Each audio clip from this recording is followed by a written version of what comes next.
Yu-Gi-Oh! You've probably heard of it. The card game is still played today by millions of fans all over the world.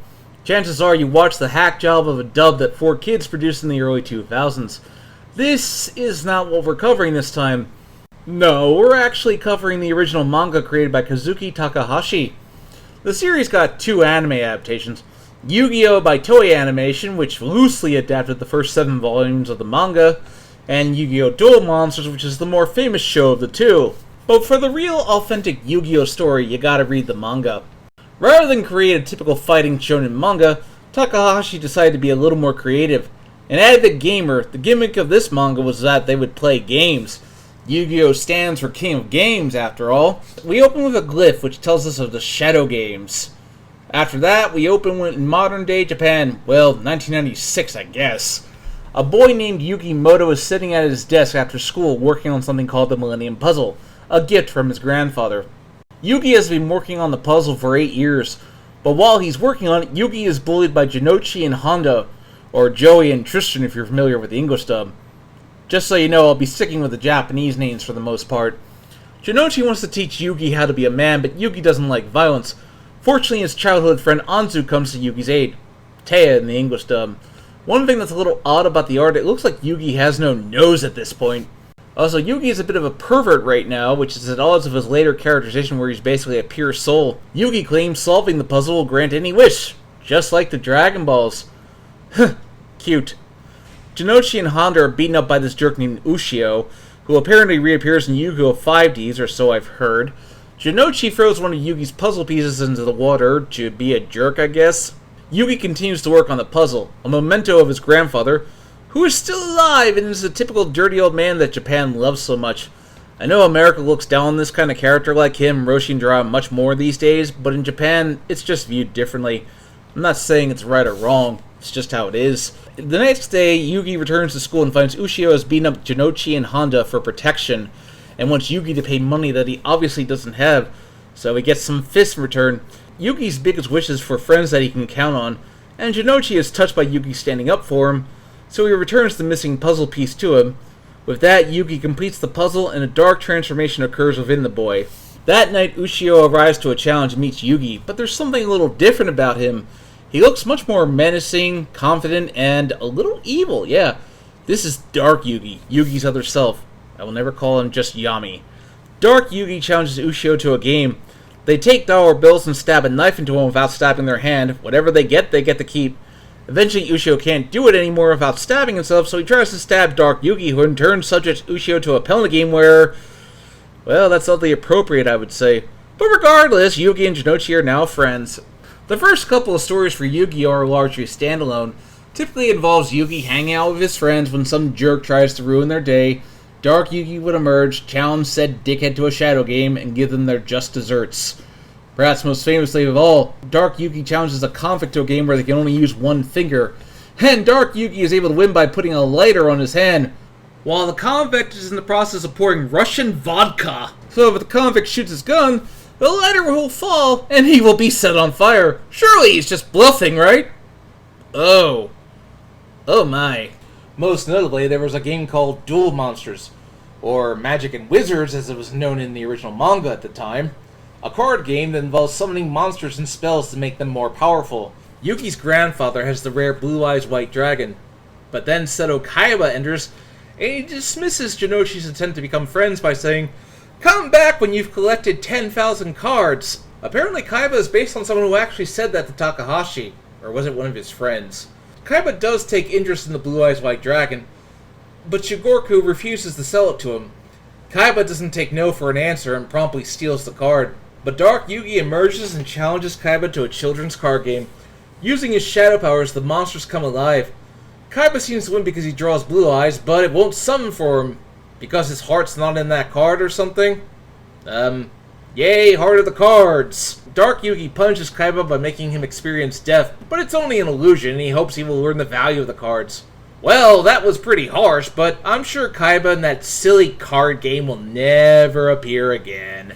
We get some more history on the characters. We see Jinochi was part of a gang, and Dark Yugi gets back at them by electrocuting them. Wow. I wonder how 4Kids would have censored that. In Chapter 13, we start the Man from Egypt story, which introduces us to Shadi. Shadi's goal is to punish those who defile Egypt, but takes interest in that the Millennium Puzzle was solved. Looking into Yugi's mind, he finds two minds, thus setting the stage for some revelations about Dark Yugi. When next they meet, Shadi challenges Dark Yugi to his game, and we see him put to the test for the first time, after he had dominated most previous games with ease. But Dark Yugi perseveres and wins because he has faith in his friends. That'll come up a lot, won't it? Before he leaves, Shadi critically mentions that Yugi may be able to open that door.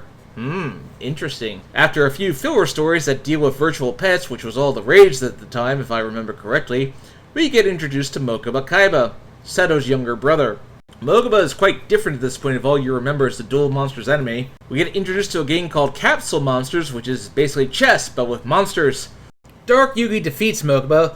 It really just serves the purpose of setting the stage for Kaiba's return, as Mokuba hints at Def T. A story arc starts forming here, as Mokuba challenges Yugi and Jinochi to a game of Russian roulette, but with poisoned food. Mokuba tries to cheat, but Dark Yugi takes a rather inventive approach to stop him. Gotta admit, that's creative. Yeah, Mokuba's a real little brat at this point. Dark Yugi even has edge to him. Dark Yugi dramatically eating spaghetti. It's just an example of how everybody treats games as serious business in this series. But with that, our first major story arc begins with Def T. You see, Kaiba proved unexpectedly popular with readers, and for that reason, Takahashi brought him back. That is how it works in shonen. Kaiba takes Yugi and Jinochi to Kaibaland, where a random guy reveals that Kaiba pretty much stole the company from his own stepfather, who committed suicide shortly thereafter. Yes, I know, Kaiba's stepfather becomes a major villain in an anime filler arc. Here's something you may remember from the first episode of the Duel Monsters anime. Kaiba duels Yugi's grandfather into submission, and then subjects him to the death experience, which is why he's in bad shape. For some reason, playing a card game has caused me to become severely injured. Actually, here we get an explanation for why Kaiba developed the hologram technology for Duel Monsters. His shadow game with Yugi inspired him to enrich that experience, all part of an elaborate payback. Kaiba's really petty as he takes the time to rip up the fourth Blue Eyes White Dragon card so it can't be used against him. Kaiba agrees to let Yugi's grandfather go, so long as he agrees to Def T. Yugi receives his grandfather's deck, promising to use it to defeat Kaiba. As Yugi and Jinochi head into Def T, they are met by Honda and Anzu, who happen to just be there. Oh, and Honda's nephew, who is a little pervert, and I instantly hate him, and fortunately I'm not the only one.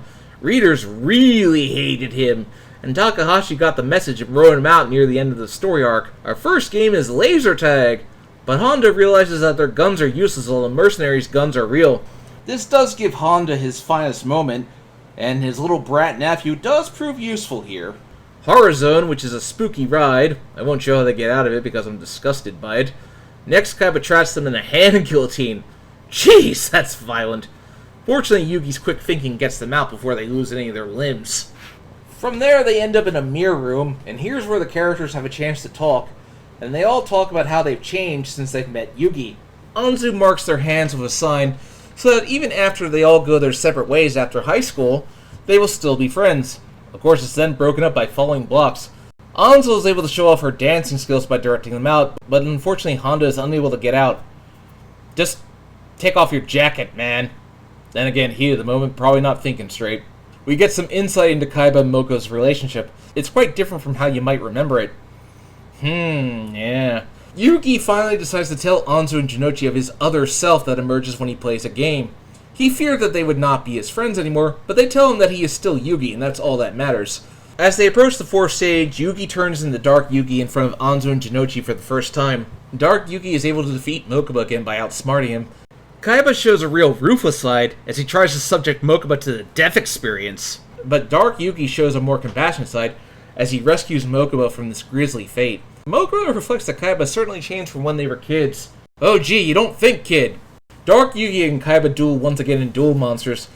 Yugi can put up a fight, but Kaiba quickly turns the tables with his 3 Blue Eyes White Dragons. It seems all Yugi can do is wait for the inevitable, but he has one monster that guarantees victory no matter what. The unstoppable Exodia. With everything on the line, Yugi is able to draw the final Exodia card and obliterates Kaiba's Blue Eyes. Dark Yugi suggests Kaiba to another penalty game. This time he destroys the evil in his heart. Mokuba was able to get Honda out as repayment to Yugi. He relays his backstory. You see, in the anime, Kaiba defeated Gozaburo at chess legitimately, but here, he wins by cheating. Yugi promises Mokuba that when Kaiba is finished reassembling his heart, he will return. And from there, Death Tea comes to an end. The stakes were high and the characters started to form the friendship path that would last throughout the series. From there we go back to more standalone stories, a short story that further develops the love triangle between Anzu and the two Yugis, Jinochi going on a gaming show, winning $1,000,000 and then immediately losing it because, well, that would solve all his problems. Most of these stories just serve to further develop the characters, but we then meet Bakura, or is it Bakura? I've heard it pronounced differently in the Japanese version, who, like Yugi, also possesses a Millennium item, the Millennium Ring. Bakura is an outcast, as everyone who he plays games with ends up in a coma. We soon learn that, like Yugi, Bakura has another self inside the Millennium item, Dark Bakura, who at this point is just stealing people's souls inside miniatures from Monster World. He is able to trap Yugi and his friends in miniatures, but thanks to Yugi's other self emerging, they are giving it a chance to win. In fact, Yugi allows it to happen because he knows his other self will awaken. This is notable because this is the first time the two Yugis see each other. Also, the big bad of Monster World is Zork. Zork, eh? The real Bakura is able to fight from within, helping Yugi and his friends survive. You may remember that the anime loosely adapted this, but it works a lot better here. Sacrifices are made, but through the power of friendship and all that, everyone turns out okay, everybody returns to their bodies, and I'm sure Zork and the other Bakura will never appear again. The first 59 chapters of Yu-Gi-Oh! Definitely feels like it's trying to find its footing. The gimmick of the manga is somebody wrongs Yugi and his friends, Dark Yugi emerges, challenges said dickhead to a shadow game, and gives them their just desserts, as I said. Each game was different, but there was one game that caught readers' attentions. It was that little card game. People wrote to Takahashi. They were entranced by it. They wanted to know more about it. They wanted to see more of it, and from what I understand, Takahashi's bosses saw a lot of merchandise potential. Our main character, or is it characters, the two Yugis are essentially very different. Yugi is timid and cowardly at first and a bit perverted, but he does have a good heart. And when he stands up for Jinochi and Honda, that's when his other self appears. Dark Yugi is essentially invincible. It's not a matter of if he'll win, it's how he'll win. Dark Yugi is, by contrast, headstrong and confident. But as to who or what Dark Yugi is, that's shrouded in mystery at this point. At first you may think he's just a split personality, but as time goes on it becomes clear that he is another spirit that's come to inhabit Yugi's body. He starts off appearing much more menacing and sinister, but as time goes on he becomes more heroic, as shown when he saves Mokuba from Kaiba's penalty game. Jinochi perhaps gets the most character development. Starting out as a bully to Yugi, he claims to be trying to teach Yugi how to be a man, but when Yugi shows him what it means to truly be a friend, he changes and starts becoming a true friend to Yugi. We see bits of his life outside school and it's not pretty, particularly this panel which shows his alcoholic father. Only makes one appearance, but he sure makes an impression, doesn't he? Kazuki Takahashi named Yugi and Jinochi appropriately, as it means friendship. Anzu is much feistier than you may remember from the anime. Her main role is essentially getting into a love triangle with the two Yugis. Yugi is interested in her, but she likes Dark Yugi. It's a classic Superman Clark Kent situation with Lois Lane. Sometimes this goes against her better judgment, such as when she puts herself in danger just so Dark Yugi can appear. Honda doesn't really get much, after failing to impress Miho, who the Toei anime made a part of the main cast for some reason, but Yugi was able to win his friendship regardless. It often feels like Takahashi doesn't know what to do with Honda. Death Tea is probably the most useful he ever is in the series.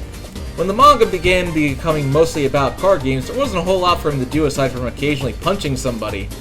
Kaiba proved to be a surprisingly popular antagonist. He was pretty much just the antagonist of the week, and he's far more evil than you may remember. The methods he resorts to are pretty bad, even subjecting his own little brother Mokuba to the death experience. Not exactly the caring big brother you remember, huh? Although he does become that later. Kaiba's supposed to be a one-shot, but he ended up becoming the rival of the series due to fan interest. While there are some warts in trying to find its voice, Yu-Gi-Oh! Succeeded in making the main force friendship feel genuine. You totally buy that they are true companions who will do anything for each other. The games were unique and varied, but it's obvious that coming up with a new game was getting harder. So, for better or for worse, Yu-Gi-Oh! Started focusing more on the card game. Join me next time for Yu-Gi-Oh! When we will be covering the Duelist Kingdom arc. Thanks for watching. If you like this video, please hit that bell, like, and subscribe button. If you want updates, follow me on Twitter or join my Discord, which are provided in the description below. If you want to support what I do, check out my Patreon. See you next time.